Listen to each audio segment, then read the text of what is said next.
नमस्कार दोस्तों, आप लोगों का फिर से स्वागत है OneExam.in पर। मैं बड़े सिंह राठौड़ आपको कंप्यूटर की क्लास पढ़ा रहा हूँ। MS वर्ड हमारा टॉपिक चल रहा था। MS वर्ड काफ़ी अपने पिछली 3 क्लास उसके अंदर काफ़ी कर लिया था।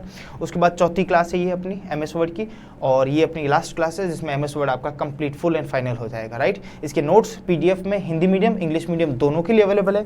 दोनों के लिए अवेलेबल आपको ऐप पर और वेबसाइट पर आज की क्लास पूरी होने के बाद आपको अवेलेबल हो जाएगा। राइट, और कई जगह हो चुका है और कई जगह और बाकी है, वो भी हो जाएगा। राइट, तो आपको चिंता करने की आवश्यकता नहीं है। जिन बच्चों ने हमारे कोर्स खरीद रखे, आप वो भी जो मैसेज आ रहे हैं उनके, तो चिंता करने की जरूरत नहीं।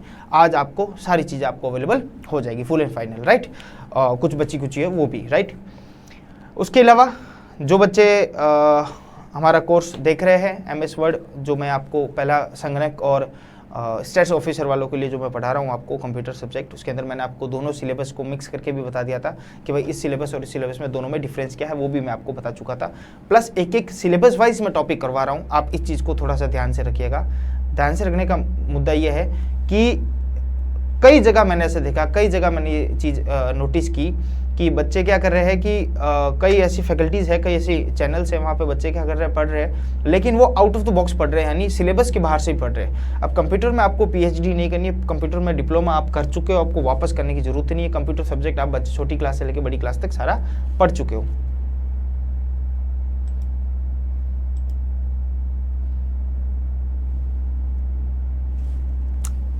ओके, छोटी क्लास से बड़ी क्लास तक आप सारी चीज़ें कंप्यूटर के बारे में आप पढ़ चुके हो। राइट, तो अब आपको यहाँ पे अभी यहाँ पर इस लेवल पे आपको कंप्यूटर, आपका एक सिलेबस है, कंप्यूटर सिलेबस को आपको उस तरीके से पढ़ना है कि आपके एग्जाम में क्वेश्चन आ सके और उस क्वेश्चन को आप 100% आप उसको अटेंड कर सको। तो आपका बेसिक नॉलेज, पहली चीज़ बेसिक नॉलेज आपका क्लियर होना चाहिए। दूसरी चीज़ जो मैं बताने जा रहा हूँ वो ये है कि सिलेबस आप RPSC का, आपका जो संगणक का सिलेबस है उसको सामने रखिएगा। एक एक पॉइंट मैंने आपको, हालांकि पूरी क्लास उस पर लगवाई थी, मैंने एक एक पॉइंट आपको बताया था कि क्या क्या चीज़ पूछना चाह रहा है जो एग्जाम लेना चाहता है आपसे, और क्या क्या चीज़ वो बोल रहा है ये पढ़कर आप आना, हम सवाल इसी में से पूछेंगे। राइट, हाँ कभी कभार एक आध सवाल ऊपर नीचे हो सकता है, कोई दिक्कत नहीं, अपन आजू बाजू की भी चीज़ें कवर करते हुए चलेंगे, लेकिन टोटल आपको सिलेबस ओरिएंटेड रहना पड़ेगा अगर एग्जाम में आपको compete करके पास होना है। तो मेरी एक बात आप हमेशा याद रख लीजिएगा, चाहे किसी भी सब्जेक्ट में हो, किसी भी एग्जाम के लिए हो, ये बात हमेशा ध्यान रखिएगा, आपको सब्जेक्ट के अंदर सिलेबस ओरिएंटेड होना पड़ेगा। सिलेबस ओरिएंटेड होंगे तो आपके लिए एग्जाम में फायदा मिलेगा, क्योंकि अगर सिलेबस ओरिएंटेड नहीं हुए आप तो हर सब्जेक्ट का अपना बहुत बड़ा समंदर है, और समंदर के अंदर घुसोगे तो आप कहीं ना बाहर निकल ही नहीं पाओगे। और आपको एक सब्जेक्ट नहीं पढ़ना है, यहाँ पे बहुत सारे सब्जेक्ट पढ़ने हैं। आपको पेपर 1 के अंदर भी राजस्थान GK पढ़नी है, वो भी एक बहुत बड़ा समंदर है। तो इन समंदर के अंदर से आपको क्या करना है, उतनी ही चीजें आपको पढ़नी है, और वो चीजें जो पढ़ी वो बेस्ट तरीके से करनी है आपको, जो एग्जाम में पूछ सके। और सबसे इंपॉर्टेंट बात, आपको उन चीज़ों के अंदर बेसिक आपका क्लियर करना है। क्या करना है आपको, बेसिक अपना क्लियर रखना है। और इन्हीं बातों के साथ आज अपन MS वर्ड की क्लास स्टार्ट कर रहे हैं। मैं फिर भी मैंने कहीं ना कहीं चैनल मार्केट में देखे थे, तो वो काफ़ी चीज़ें, मतलब बहुत ज़्यादा उन चीज़ों को अलग अलग सिलेबस में है भी नहीं, फिर भी वो बताए जा रहे हैं, अपनी क्लासेस बढ़ाए जा रहे हैं। ठीक है, उनकी टीचिंग का स्टाइल है, बच्चे उनसे पढ़ना चाह रहे हैं, वो बच्चों पढ़ने का स्टाइल है, बट एक मेरी तरफ से सजेशन है, आप मानो तो मैंने अपनी लाइफ में उसको फॉलो किया, और कई बच्चे हैं जो हमसे पढ़े हुए उन्होंने फॉलो किया, और उन सबको सक्सेस रेशियो उनका हाई रहा है। ठीक है, फिर भी आपको जैसा अच्छा लगे आप वैसा करें। मेरा कहना यही है, जैसे MS वर्ड है तो MS वर्ड को MS वर्ड की तरह से पढ़े, उसको बेसिक समझे, उसकी चीज़ें समझे, और उसको सारा एग्जाम के अपन प्रीवियस ईयर के MCQ करेंगे। MCQ में देख लेना, अगर कहीं पे भी आपको लगता है जो चीज़ें अपने पढ़ी उससे बाहर है तो बता देना मुझे। राइट, तो अपन क्लास में भी करेंगे, टेस्ट भी लेंगे, अपन टेस्ट सीरीज भी लॉन्च कर रहे हैं। OneExam हमारी OneExam.in पूरा टेस्ट सीरीज लॉन्च कर रही है। किसके लिए, संगणक के लिए, किसके लिए, स्टैट्स ऑफिसर के लिए, किसके लिए, first grade RPSC first grade school lecturer के लिए भी हम टेस्ट सीरीज वेरी सून 2-3 दिन के अंदर हम लॉन्च करने वाले हैं। तो आप वहां पे जाके अपना खुद का इवैल्यूएशन कर सकते हो, आप ये देख सकते हो क्वेश्चन किस प्रकार के आएंगे। बहुत ही ज़्यादा एक्सपर्ट फैकल्टी के द्वारा हम टेस्ट सीरीज बना रहे हैं, जिसमें समय लग रहा है, और जब वो बन जाएगी तब आपको ये पता चलेगा किस सवाल का किस तरीके से RPSC सवाल पूछ सकती है। बेस हम लेंगे पुराने पेपर, बेस हम लेंगे आने वाला ट्रेंड, बेस हम लेंगे जो अभी तक चाहे कॉलेज लेक्चरर हो, चाहे ये आपका कांस्टेबल भर्ती हो, इनका बेस लेंगे, इनके बेस के ऊपर बेसिस करेंगे क्या ट्रेंड चल रहा है RPSC का, और संगणक वालों के लिए भी हम उस ट्रेंड के हिसाब से हम क्या बनाएंगे, पेपर बनाएंगे। तो आपकी तैयारी हम उस तरीके से कराएंगे ताकि वो पेपर जो आप मॉक टेस्ट दे सको, चाहे कहीं से भी उठा के आप क्वेश्चन जो पुराने पूछे हुए वो आप सॉल्व कर सको। ठीक है, हमारा ऑब्जेक्टिव यही है। इसके अलावा अगर किसी को बहुत ज़्यादा इस चीज़ में है, पढ़ना है, डिटेल में करना है मामला, तो वो कर सकता है। और मैं आपको MS वर्ड पढ़ा रहा था। चलो शुरू करें क्लास अपनी। कि और कोई है बात आपकी? आई थिंक शुरू कर देते हैं क्लास, ठीक है। MS वर्ड का लास्ट आज है अपना क्या बोले क्लास, MS वर्ड की लास्ट क्लास है, चौथी क्लास आई थिंक, ठीक है। पहली तो सिलेबस के लिए थी, फिर फर्स्ट सेकंड और सिलेबस की तो मैंने काउंट ही नहीं की, फर्स्ट सेकंड थर्ड और फोर्थ है, ठीक है। चलो हम पढ़ चुके थे, लास्ट हम पढ़ चुके थे इंसर्ट टैब, अपने होम टैब पढ़ लिया था, इंसर्ट टैब पढ़ लिया था और पेज लेआउट पढ़ लिया था। अब पढ़ते हैं रेफरेंस, ठीक है। जो इंपॉर्टेंट वो चीज़ बताता हूँ, रेफरेंस में क्या क्या चीज़ आपको ध्यान में रखनी है। सबसे मेन बात है टेबल कंटेंट। टेबल कंटेंट क्या, जो टेबल आपने इंसर्ट टैब के अंदर जो टेबल इंसर्ट की थी आपने, उसके अंदर आपको कोई चेंजेस करने हैं, कुछ अपडेट करने हैं, तो आप यहाँ जाके रेफरेंस के अंदर वापस टेबल कंटेंट के आप क्या कर सकते हो, कोई भी अपडेट कर सकते हो, चेंज कर सकते हो। अच्छा, कुछ बच्चे बोल रहे हैं सर इंग्लिश मीडियम में, हिंदी मीडियम बच्चे ज़्यादा है, आप हिंदी में पढ़िए। देखो MS वर्ड हिंदी में नहीं लिखा गया, वो इंग्लिश में ही लिखा गया है। और ये जो सारे जो है ना ये चीज़ें, इसके जो फंक्शंस, वो सारे के सारे इंग्लिश में ही है। हालांकि इन सब की चीज़ें, इन सब की व्याख्या, इन सब की परिभाषा हमने नोट्स के अंदर दे रखी है। नोट हिंदी मीडियम के नोट्स के अंदर सारी चीज़ें लिखी हुई है, आप वहाँ से भी पढ़ सकते हो। और मैं बोल तो हिंदी में रहा हूँ, ठीक है, कोई दिक्कत आनी नहीं चाहिए। उसके अलावा नोट्स भी अलग अलग है, लेकिन जो चीज़ जहाँ पर है वो, और हालांकि कोशिश करता हूँ कि मैं आपको भी कोई दिक्कत नहीं आए। कम्युनिकेशन कभी भी बैरियर नहीं होना चाहिए चीज़ें समझने में और पढ़ने में। तो अगर कोई सोचता है कि मैं हिंदी मीडियम का, मुझे समझ में नहीं आता है, तो हमेशा वो अपने आप को नीचे खींच रहा है। कम्युनिकेशन कभी भी किसी चीज़ का समझने का या नॉलेज लेने का कभी भी बैरियर नहीं हो सकता, कभी भी तकलीफ नहीं हो सकती, समझो मेरी बात। आप उसको हमेशा हटाने की कोशिश कीजिए, ठीक है। हाँ, और भी कुछ लगे तो आप जरूर शेयर जरूर कीजिएगा, उससे क्या पता कोई कमी पेशी हो तो हम उसको दूर कर सके, वो कोई दिक्कत नहीं, आप शेयर करना चाहिए आपको।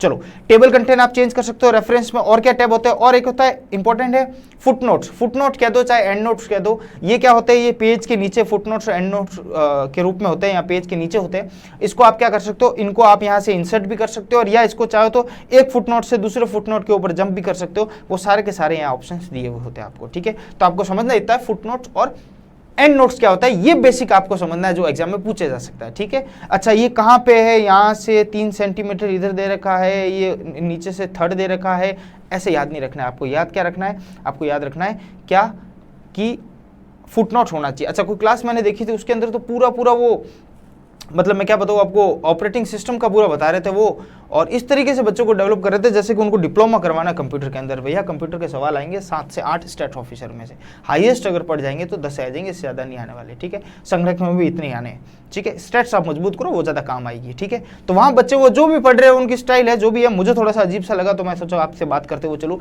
तो ऐसी चीज़ों में मत पड़िएगा, थोड़ा ध्यान रखिएगा, प्लान स्टडी कीजिएगा, ठीक है। कोई तकलीफ हो तो आप हमसे कॉन्टेक्ट जरूर कीजिएगा। चलो, फिर आपको कोई सोर्स ऐड करना है या मैनेज करना है इसके अंदर, तो वो भी आप कर सकते हो। इसके अलावा आप बिब्लियोग्राफी क्या होती है, बिब्लियोग्राफी होती है किसी चीज में, किसी जैसे ऐसे तो ग्रंथ बोलते हैं इसको, एक तरीके से किसी के बारे में सारी चीजें लिखना होता है।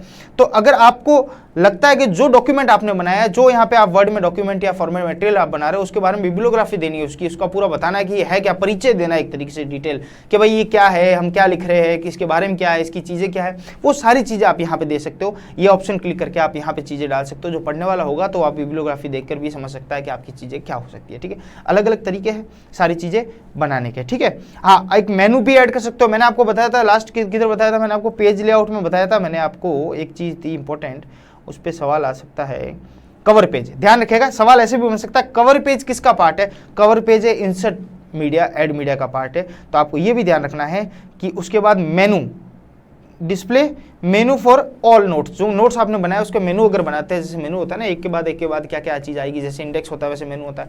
तो मेनू कहाँ का, मेनू किसका है, मेनू रेफरेंस नोट का है। उससे रेफरेंस, जो चीज़ों से रेफरेंस आपकी हो सकती है वो इस रेफरेंस टैब के अंदर आएगा, ठीक है। Hyperlink portion of text, text का हाइपरलिंक पोर्शन हो, वो सेम बातें जो वहाँ की थी वो सारी बातें यहाँ पे आप रेफरेंस दे सकते हो उस चीज़ का, ठीक है। कोई कैप्शन आपको करना है, कोई इमेज आपने डाली है उसके नीचे कैप्शन डालना है। कैप्शन डालने का मतलब हुआ उस इमेज के बारे में आपको ये बताना है कि इमेज का इस इमेज किस रिलेटेड है, इमेज की बेसिक चीज क्या है, उसके ऊपर कोई कमेंट्स करने हैं आपको, तो आप कैप्शन भी डाल सकते हो उस इमेज के नीचे, पर्टिकुलर इमेज के नीचे। वो भी कहाँ मिलेगा आपको, वो भी मिलेगा आपको रेफरेंस बार के अंदर, ठीक है। फॉर्मेटिंग सेटिंग है फॉर लीगल डॉक्यूमेंट, अगर कोई लीगल डॉक्यूमेंट है उनके अंदर फॉर्मेटिंग सेटिंग करनी है आपके, जैसे कि insert table of authorities, authorities क्या कौन से साइड में लिखते हैं ना, पूरा मटेरियल लिखने के बाद अथॉरिटी के बाद, जैसे इनकम टैक्स की बात करते करते लिखते थे, इनकम टैक्स अथॉरिटी के बारे में पूरा लिख दिया कि ये अथॉरिटी है, इसके बाद इसके पास जाएगा चीफ कमिश्नर के पास जाएगा, उसके बाद इसके पास जाएगा एडिशनल डेप्यूटी, ये सब। तो ये सारी आप इसमें ऐड ऑन भी कर सकते हो, ये सारी फैसिलिटी भी दे रखी है। अच्छा, इंडेक्स नंबर भी दे रखे है, आप ऐड और लिंक इंडेक्स नंबर भी हो सकते हो। जो भी रेफरेंस, जो भी लिंक देने की बातें होती है वो सब किस में होती है, रेफरेंस और वर्क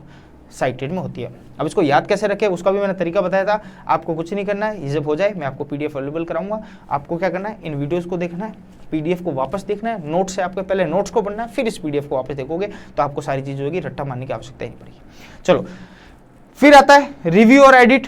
जस्ट इसके बाद वाला बगल वाला ये मेलिंग का तो कुछ ही नहीं है। मेल करने के लिए रिलेटेड जो भी मैंने बात बताई थी आपको इंपॉर्टेंस बताते समय बताया था। मेलिंग का मतलब क्या होता है, मेलिंग जो फैसिलिटी है, जो फंक्शन है एमएस वर्ड के अंदर, उसका मतलब क्या है, उसका काम क्या है। वो मेल, या तो आपको डॉक्यूमेंट मेल करना है तो डायरेक्ट यहीं से आप मेल कर सकते हो किसी को, या किसी का मेल किया हुआ तो डॉक्यूमेंट उठाकर डायरेक्ट यहाँ पे एमएस वर्ड के अंदर आप ला सकते हो। ठीक है। रिव्यू में क्या क्या है इंपॉर्टेंट चीज देखो। सबसे पहले तो स्पेलिंग और ग्रामर को आप चेक कर सकते हो, समझ सकते हो। अगर कोई स्पेलिंग ग्रामर गड़बड़ है तो आप यहाँ से सही कर सकते हो।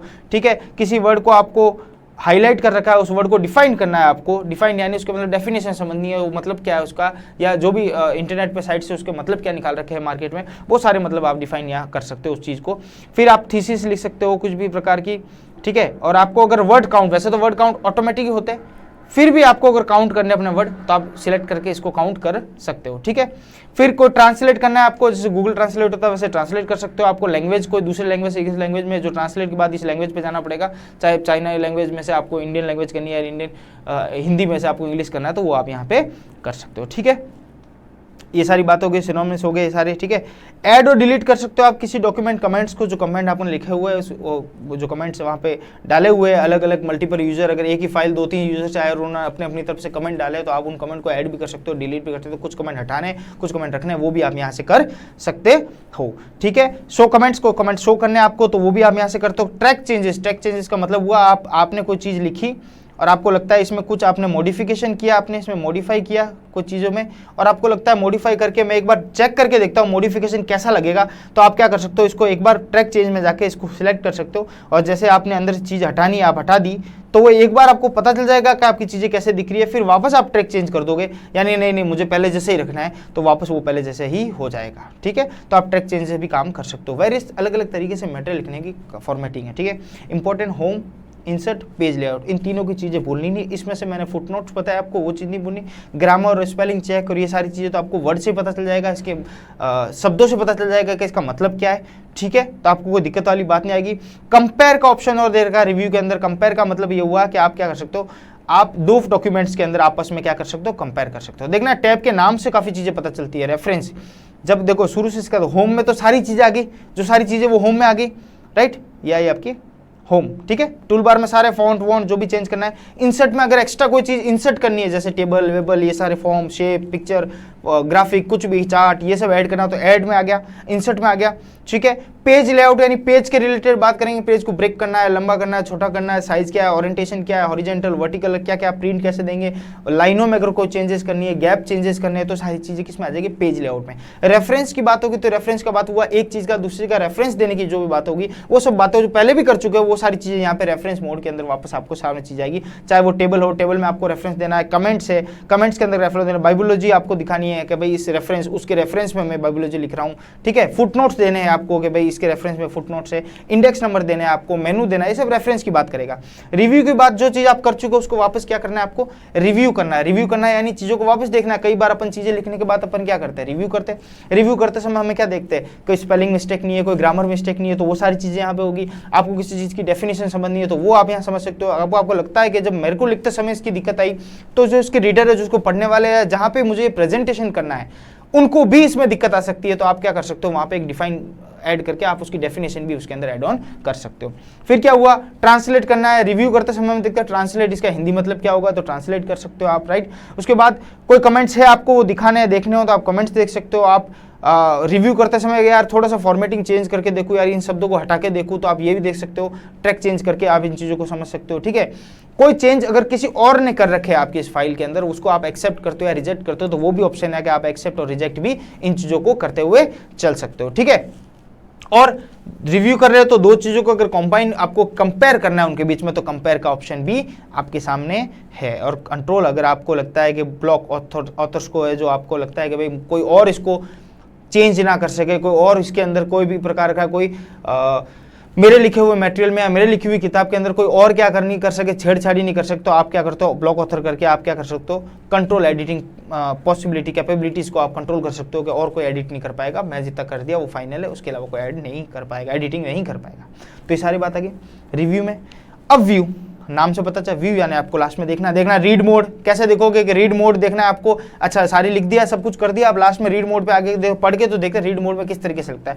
प्रिंट मोड में प्रिंट लेआउट कैसे निकलेगा, प्रिंट निकलने के बाद कैसे दिखेगा, तो प्रिंट लेआउट में, प्रिंट व्यू में भी ये चीज दिखेगी और प्रिंट लेआउट में भी ये चीज दिखेगी आपको, ठीक है। वेब लेआउट आप ये भी देख सकते हो, वेबसाइट पे किस तरीके से लगेगा हमारे जो लिखा हुआ है। ड्राफ्ट कर सकते हो आप, आपको फाइनल नहीं करना है, आप ड्राफ्ट के रूप में रख सकते हो, जब भी चाहो वापस यहाँ से कर सकते हो। आउटलाइंस डाल सकते हो आप, नेक्स्ट स्लाइड जो भी आपकी अलग से अलग स्लाइड है तो उसमें क्या डाल सकते हो, आउटलाइन डाल सकते हो आप, ठीक है। फिर नेविगेट कर सकते हो अपने डॉक्यूमेंट को, आगे जाना है पीछे जाना है, नेविगेशन डाल सकते हो। ये सब व्यू मोड के ऊपर है, ठीक है ना, नाम से पता चल रहा है जहाँ व्यू है। जूम कर सकते हो आप इसको, कितने मैग्निफिकेंट में आपको जूम करना है वो सब कर सकते हो आप। और आप क्या कर सकते हो, पेज की विथ देख सकते हो कि भाई एक पेज दूसरे पेज में एडजस्ट कितना होता है विथ, यानी दो पेजों को साथ में लाना है, एक अलग अलग करना है तो उनकी विथ क्या रखे वो भी आप इसमें कर सकते हो। स्प्लिट कर सकते हो, ऐड कर सकते हो डॉक्यूमेंट को, आप चाहो तो अलग अलग डॉक्यूमेंट को आप स्प्लिट करना, अलग अलग करना है, आप चाहो तो नहीं यार दो एक जैसी बातें इन दोनों को एक ही जगह पे लिया है तो आप उसको एड ऑन भी कर सकते हो। देखो सब नाम से पता चल रहा है, क्या चल रहा है, सब नाम से पता चल रहा है, आपको कुछ भी अलग से करने की जरूरत नहीं, बस एक बार चीजों को समझना है, उसके बाद नोट्स पढ़ने, उसके बाद वापस इन चीजों को देखना है, आपको वापस रटने की जरूरत नहीं पड़ेगी। और जैसे मैंने बोला टैब को कैसे याद रखे, कि सर टैब को ऐसे याद रखे कि उनके नाम से याद रखे, कैसे याद रखे, उनके नाम से याद रखे। व्यू रिव्यू उनका मतलब क्या है वो सारी बातें आप याद रखें, ठीक है।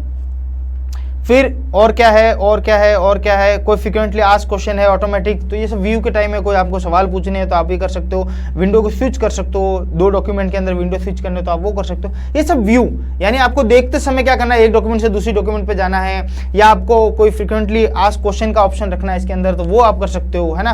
तो automatic frequently use task by creating a series of commands and instruction, आप सीरीज ऑफ कमांड और इंस्ट्रक्शन डाल सकते हो, आप उसके अंदर आप कमांड डाल सकते हो, इंस्ट्रक्शन डाल सकते हो, ताकि ज्यादातर लोग अगर जब देखेंगे आपके इस डॉक्यूमेंट तो उनके सवाल क्या होंगे। जैसे हम ऐप लॉन्च करते हैं, हम ये सोचते हैं कि भाई पीडीएफ लेने के बाद बच्चों के ऐप लेने के बाद सवाल क्या क्या हो, जो मोस्ट कॉमन सवाल होते हैं, जो फ्रिक्वेंटली आस्क्ड क्वेश्चन होते हैं, एफओक्यू, हम क्या करते हैं उन सबको क्या कर देते हैं, उन एफएक्यू को हम क्या कर देते हैं पहले ही लिख लेते हैं और उनका आंसर पहले ही लिख लेते हैं। बार बार एक ही बच्चा 10 बार सवाल पूछेगा तो हम उसको क्या कर लेते हैं, 10 वो सवाल कॉमन है, उस कॉमन का एक ही आंसर है, वो एक आंसर हमने लिख दिया। तब जब भी कोई आप मटेरियल को रीड करेगा समझेगा तो अगर इनके 10 प्रकार के सवाल हुए ना, इसका सॉल्यूशन तो हमने यहाँ लिख दिया, उसको पता चल जाएगा, तो उसको कहीं लोड लेने की जरूरत नहीं पड़ेगी और कहीं पे भी उसको ढूंढने की जरूरत नहीं पड़ेगी, ठीक है। डॉक्यूमेंट के साइड में शो डॉक्यूमेंट करके आप डॉक्यूमेंट को देख भी सकते हो, पूरा आउटलाइन कर सकते हो। आउटलाइन यानी साइड में जो आउटलाइन होती है ना, साइड में ऐसे आउटलाइनिंग डॉक्यूमेंट की, वो भी आप कर सकते हो, उसकी लेवल कितना रखना है आप उस तरीके से एडजस्ट कर सकते हो, ठीक है।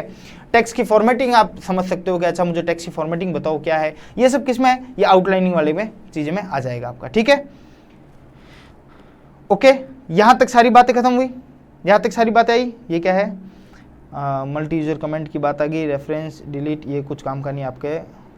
ट्रैक चेंजेस की बात यहाँ पे वापस कर दी है, एग्जांपल देके बता दिया ट्रैक चेंजेस क्या होता है, यहाँ पे सारी बातें भी लिख दी। हालांकि ट्रैक चेंजेस का आपको हिंदी में भी नोट्स से लिखे, मैंने अलग से नोट्स भी बनाए इसके अलावा, इसके अलावा नोट्स से वहाँ पे भी सारी चीज़ें आपको वहाँ पे ऐसे के ऐसे दिख जाएगी, तो कोई दिक्कत नहीं होगी। जैसे मैंने आपको बताया याद आपको कैसे रखना है, होम का मतलब क्या हुआ, जिसमें सारी चीज़ें दे रखी है। दूसरी बात इंसर्ट, कोई चीज़ इंसर्ट करनी है, ऐड करनी है आपको, इंसर्ट या ऐड मीडिया हो गया। फिर आपके सामने आ गया क्या, पेज लेआउट यानी पेज लेआउट की बात करनी है आपको। पेज लेआउट ऑप्शंस क्या होते हैं, पेज में हम किस प्रकार के चेंजेस कर सकते हैं, ये एमएस वर्ड में आपको मिलेगा। फिर आपके सामने आ गया रेफरेंस और वर्क आपको कैसे करना है, किस तरीके से रेफरेंस दे सकते हो आप, किसी काम का दूसरे को रेफरेंस दे सकते हैं, उस तरीके से आपको देखना है। फिर आपको रिव्यू ऑप्शन जिसमें एडिट भी हो सकता है, यानी सारे रिव्यू करने के बाद कुछ एडिट कुछ चेंजेस करना है तो वो भी आप यहाँ पे कर सकते हो। और व्यू ऑप्शन में आप जो चीज़ आपने कर रखी है उसको वापस व्यू करना है। व्यू करने के रीडिंग मोड हो सकता है, पीडीएफ मोड हो सकता है, प्रिंटिंग मोड हो सकता है, किस किस मोड में होगा। फ्रिक्वेंटली आस्क्ड क्वेश्चन कैसे हो सकते हैं, कैसे लोग सवाल पूछ सकते हैं, जब पढ़ेंगे जब उसको व्यू करेंगे तो उनके मन में कैसे सवाल आएंगे, वो सारी चीज़ें यहाँ पे आपको मिल जाएगी। वो सारी चीज़ें यहाँ पे इस पर्टिकुलर टैब के अंदर वो सारी चीज़ें आपको फॉर्मेटिंग के अंदर मिल जाएगी, राइट। आई होप ये सारी क्लासेस आपके लिए, एमएस वर्ड की जो क्लासेस है वो आपके लिए काम आई हो। एमएस वर्ड में मैं आपको पहले भी बता चुका हूँ आपको क्या करना है। आपको जो मैंने स्टार्टिंग में बेसिक बताया है उन बेसिक पे आपको काम करना है अपना, प्लस जो अभी ये पीडीएफ है, इस पीडीएफ के अंदर जो जो फॉर्मेट्स है, फॉर्मेट कह दो इसको या फंक्शंस कह दो, जो जो मैंने आपको फंक्शंस बताया है वर्ड के, आपको इस पे काम करना है, इसको एक बार पढ़ना है और उसके बाद इसके साथ साथ इसके जस्ट पहले इन चीज़ों के जस्ट पहले आपको 3 बेसिक में काम करना है। वापस बता देता हूँ मैं आपको, पहले तो मैंने बेसिक जो इंट्रोडक्शन करवाया था वो पढ़ना है आपको, प्लस नोट्स पढ़ने हैं, जो नोट्स आपके पास होंगे वो पढ़ने हैं, और तीसरी बात ये जो PDF है इसको एक बार उठा के देख लेना, इसके जो फंक्शंस है वो देख लेना, ठीक है, ये देख लेना। इसके साथ आपको अगर लगे तो रेफरेंस के लिए वीडियो भी आप रेफरेंस कर सकते हो, वीडियो भी देख लेना। अगर ये सारी चीज़ें आपने कर ली ना, ये 3 चीज़ कर ली ना, आपको MS वर्ड के अंदर और कुछ देखने की जरूरत नहीं है। MS वर्ड आपका यहाँ से क्लियर, यानी सिलेबस के अंदर अगर 3 लाइनें लिखी हुई तो 1 लाइन यहाँ से काट दो, MS वर्ड काट दो, वापस MS वर्ड आपको पढ़ने की आवश्यकता नहीं पड़ेगी, ये तो मैं आपको गारंटी के साथ कह सकता हूँ। अच्छा, इसके बाद अपन कुछ प्रैक्टिकल MCQs भी करेंगे, प्रैक्टिकल MCQ भी करते हुए चलेंगे, जो प्रैक्टिकल आ सकते हैं, संभावित है, प्लस जो ओल्ड पेपर्स के अंदर पूछे हुए वो भी अपन इसमें साथ में लेते हुए चलेंगे। मेरी जो क्लास होगी MCQ class, particular MS word के ऊपर क्लास रखूंगा, उसके अंदर मैं कोई 20-25 ऐसे सवाल रखूंगा, उन सवाल को अपन सॉल्व भी करेंगे और आप देखोगे सवाल किस प्रकार से आते हैं और क्या आपसे होते हैं कि नहीं होती। तो मैं चाहता हूं उससे पहले वो वीडियो आए उससे पहले आप क्या करो, आप इन पे काम कर लीजिए। ये जो मैंने आपको 3 फर्दर जो प्रोसेस बताया इस पे काम कीजिए, कुछ नहीं लगेगा। एक वीडियो मेरा बेसिक का, यानी 4 वीडियो तो समझ लो 4 घंटे भी नहीं होंगे, मुश्किल से 3 घंटे के वीडियो होंगे, सारे मिला दो तो कितने के 3 घंटे के वीडियो होंगे। तो 3 घंटे की वीडियो देख लो, आपको 3 घंटे का तो ये हो गया, फास्ट भगा के देख लो, आपने एक बार तो देख ही रखा है। प्लस उसके साथ नोट्स आप ले लो, नोट्स उसको देख लो, डाउनलोड करके उसको प्रिंट निकाल लो, या फिर ऐसे देखना चाहते हो तो ऐसे ई फॉर्म में देख लो, आप उन नोट्स को समझ लो, एक बार पढ़ लो, गो थ्रू सिर्फ MS वर्ड और किसी में हाथ मत लगाना, MS वर्ड पढ़ लो। उसके बाद आप क्या करो, इस PDF को एक बार खुद की तरफ से स्क्रॉल करते करते हुए देखो कि अच्छा ये है, अच्छा इसको क्या बोलते हैं, इसको सब नाम लिखे हुए हैं सबके ऊपर। तो आप क्या कर सकते हो, इनको एक बार वापस क्विक रिवीजन कर सकते हो। उसके बाद जब वो क्लास हो तब MCQ में आप बैठो, आप MCQ को सॉल्व करने की कोशिश करो। मैं आपको बताता हूँ MS वर्ड आपके लिए यहाँ नहीं, हर एग्जाम के लिए आपके MS वर्ड क्लियर हो जाएगा, कहीं पर भी आपको MS वर्ड की दिक्कत की जरूरत नहीं। अब देखो मेरी 4 क्लासेस में कहीं पे भी आपको ऐसा लगा कि MS वर्ड बहुत भारी चीज है यार, कोई बहुत हार्ड चीज है, मतलब बहुत हार्ड ऐसा कुछ लगा कि MS वर्ड की बहुत हार्ड है, नहीं, बहुत इजी जरूर लगा होगा MS वर्ड। तो ये MS वर्ड है जो आपको एग्जाम पर्पस के हिसाब से आपको पूछा है। अच्छा सर इसमें कोडिंग करनी हो, सर इसमें इस तरीके से करना हो, सर इसमें बहुत टेक्निकल मामला करना हो, तो भैया आप डिप्लोमा कर लीजिए या फिर कोई कंप्यूटर का जो NIT और ये सॉफ्टवेयर इंजीनियरिंग और जो भी अलग अलग है, जो भी मुझे पता नहीं कोर्स है, जो सारे कोर्स कर लीजिए आप, ठीक है। लेकिन अगर एग्जाम पर्पज से आपको प्लांट वे में तैयारी करनी है तो जो मैं बोल रहा हूँ उसको लकीर खींच लो, जो मैं बोल रहा हूँ उस चीज़ को अपने दिमाग में बिठा लो, और जो मैं कह रहा हूँ उसको रट लो, समझ लो। फाइनल जिसको समझ में आता है समझो, रटना हो तो रटो। मेरे हिसाब से मैंने इतना अच्छा समझा दिया आपको कि आपको समझ में आ गया होगा, ये मेरा मानना है, आपका मानना कुछ और हो सकता है।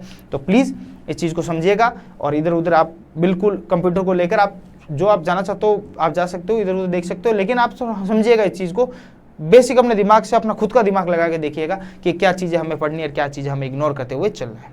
बहुत बहुत धन्यवाद। आज की क्लास यहीं खत्म करते हैं, इसी के साथ MS वर्ड आपका खत्म होता है। बहुत बहुत धन्यवाद, ऐसे जुड़े रहिए। वन एग्जाम को सब्सक्राइब कीजिएगा, दूसरे लोगों को भी बोलिएगा, शेयर कीजिएगा, देखिएगा कि आपको सारी फैसिलिटी एक ही स्टॉप पे मिल रही है और सारी एग्जाम ओरिएंटेड फैसिलिटी मिल रही है, इसके अलावा आपको कुछ नहीं मिल रहा है, ठीक है। बहुत बहुत धन्यवाद, थैंक यू।